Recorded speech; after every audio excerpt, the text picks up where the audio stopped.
this probably won't be the last time we're going to hear about Apple foldables, and it's certainly not the first either. I can't remember if we've talked about this on the show, but we have, yeah. I think we have. Again, this is a rumor mill in terms of, because Apple is vac sealed when it comes to anything that it has in development, similar to, I don't know, the likes of Nintendo, or like, it's very, very odd when you hear something leak out of Apple or Nintendo and it's, 100% on the money true. However, we do have a report from the Information website that claims that Apple has 2 foldable devices currently in R&D. And what's interesting is this report says that these foldable devices have a severe reduction in thickness compared to the current gen iPhones. Now, my iPhone is an iPhone 15 Pro Max, and it is, I'm going to guess about, I don't know, half a centimeter, maybe even less. And I don't even know if you can see that from here. Yeah, I can see it. It's reasonably thin, and this report is claiming that they're half as thick as that. So, which is the only way a foldable will make sense, right? Because definitely. Well, I mean, yeah, it's like the convenience of being able to fold it to make it larger or smaller. But if it's just going to be like double the thickness, what's the point? Exactly. It's not as attractive. Yeah. And I think that would be the key for Apple to revolutionize foldables, is to make them so thin that you're like, whoa. Yep, I completely agree. I don't know where they're going to put the battery or any of the components, but we'll leave that aside for the moment. Now, this report also states that they're exploring the idea of adding an exterior screen, which is similar to the Galaxy Fold. Yep. Which is, I can see them doing that, because once it's closed and it turns into almost essentially like a square that's a half the size of your typical phone, especially if you've got a Max. You want something on the front there that you can interact with, just pull out your pocket, check the time. Like, you don't want to have to open it every single time. That makes sense. But the problem that engineers are running into is implementing the batteries and the display technology. Yeah. Both of these aren't surprising. Both Samsung, any display manufacturer is, in my professional opinion, working their ass off to develop some kind of display technology that removes the groove that you see on a foldable device. That is the main sticking point, I think, for people that are on the edge of like, do I want a foldable? Do I not want one? The way that they avoid that now is to make it like a round bend, right? Like, it's not like a hard bend. But if you have a hard bend, then it's easier to fold, and you can make it a bit more portable. By making it a round bed, you kind of like, you're adding thickness. That is correct. And that is, I think, a point. Well, I owned a Galaxy Fold. I think I got I think it was the second generation, generation one. And I mean, it was a cool device. It was too much for me. I just wanted, like, at the end of the, using that and all of what you can do with it, having different windows open at the same time. It's like, I just want a phone. Like, at this point, like, I just want to be able to make calls, send text. So I went to the iPhone. Now with this, Apple is going to want that same shine on their foldable. It's not going to be this multitasking and, you can download different it's not going to, I don't think it's going to be like that at all. They're going to want, if they're going to release a foldable device, it needs to come with that Apple sleek. Yeah. And I was going to say that, like, being like half the thickness, like, is is the thing. Like for it to be like super thin is like almost like an inflection point for foldables to say that, yeah, okay, now it makes sense. Because like in their current form, right, like a normal phone that kind of like folds and it's noticeably thicker. Like all you're creating there is for a phone, like like that Motorola Razr, or you're just creating like a throwback to like the flip phone era, right, Yeah, of like essentially. mobile devices, right? Like it's no sure that like you can have a screen on the outside for notifications, but we've moved beyond that now. We've got the smartwatches, which has our notifications if you want like a second screen where you don't have to actually look at your phone. Yeah, you know what I mean? Like, I completely agree with that. Like in terms of like where these mobile smart devices have evolved, the flip phone is kind of like a nostalgia thing to me. Yeah, no, primarily, I agree. Unless you fundamentally make it exciting. Yes, and I don't see Apple releasing a foldable device, regardless of whether it be an iPad. I'll speak on that after this point.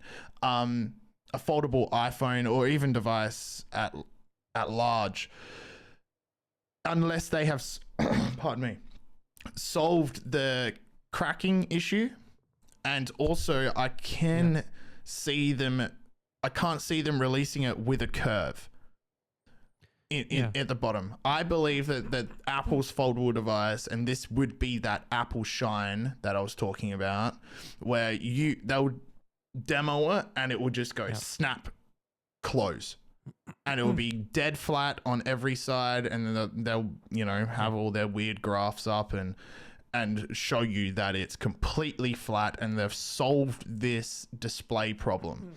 Now, the report also states that Apple is focusing on a foldable iPad. I think that is more likely to release first than a foldable iPhone. I think that makes more sense.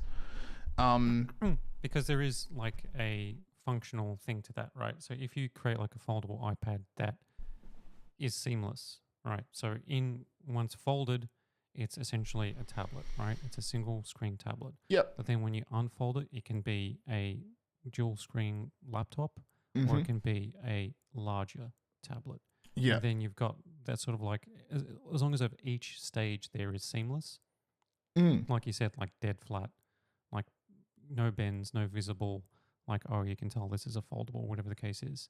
Like if they can achieve that, then in tablet form, it makes a lot more sense, because then you're transforming, then you've got like a fully transformable device. Yeah, I believe you're on the money there. I think Apple, they've definitely seen the foldable market. It's not going anywhere. It's it is growing. It is a growing market, and I think they're just waiting for the tech to catch up to their standards of because it does say in this report, I just want to make sure I get it right here. Furthermore, Apple is reportedly in talks with Asian manufacturers regarding ordering components for these two new purported foldable iPhones, with the possibility always being on the table that if designs don't meet Apple standards, both projects will be scrapped. It'd be cool to see like prototypes, like if Apple were to say like, hey, like, here's the Vision Pro, or here's, like, here's a look at all our different prototypes to get to this point. If they're doing something like brand new, like when they fully announce this, whatever foldable device it is first, like if they actually showed like the different versions or samples, things that would be sick. Because like there's obviously like been so many revisions. Like they could have technically released like a foldable by now easily, but it's just like you said, like if it's not to their standard of device, and that's not necessarily the fastest or the best performing. It's just like it is like an Apple device. It has to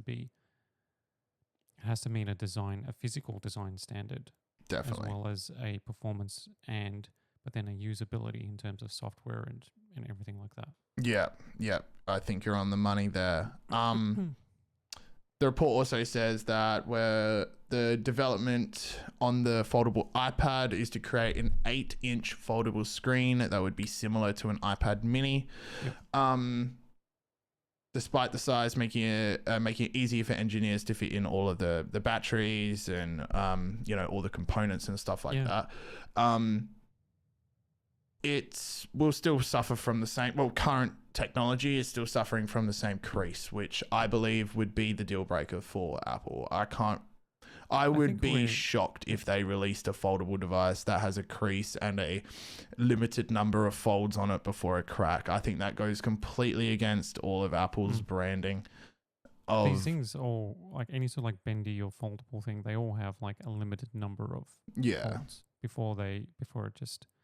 before it starts to degrade. Like, doesn't mean that after, like, if it's rated for 300,000 folds, and they work out how long that'll last you, like 5 years with maybe folding it 10 times a day or whatever the case is.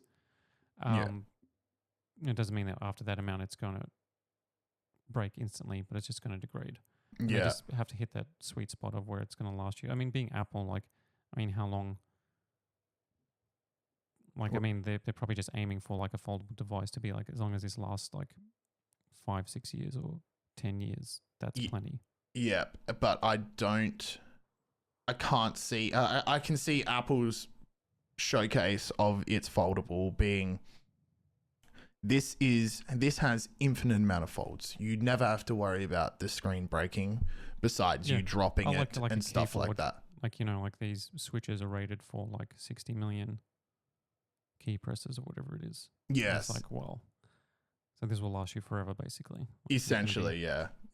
That's where, but I think obviously they wouldn't put like infinite on their thing, because with they'll enough, put like a little asterisk and they say it's rated for like 75 million folds or something like that. Yeah, and when you're getting into like the millions and millions of folds territory, it becomes negligible and is essentially infinite, because by the time that you're even going to get close to that, you're upgrading anyway.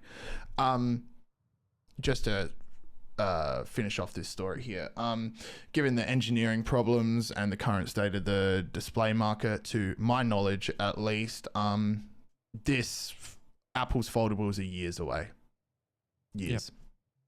Like, not we're not talking iPhone 16. I'm thinking maybe, if we're lucky, 17, 18. I would even, like, if there was a betting line, I would bet over on that. That's gonna be it's gonna be a down them, unless we have a breakthrough in the display technology. And if that's the case, we might, because like it moves quickly. Like LG and like was it Corsair, the bendable OLED? Yes. You just bend it, and like it was like remote control ones that just bend, and you're like, like I thought, I'd never, we're years away from seeing something like that, where you can just grab your like desktop monitor and just like and just curve it.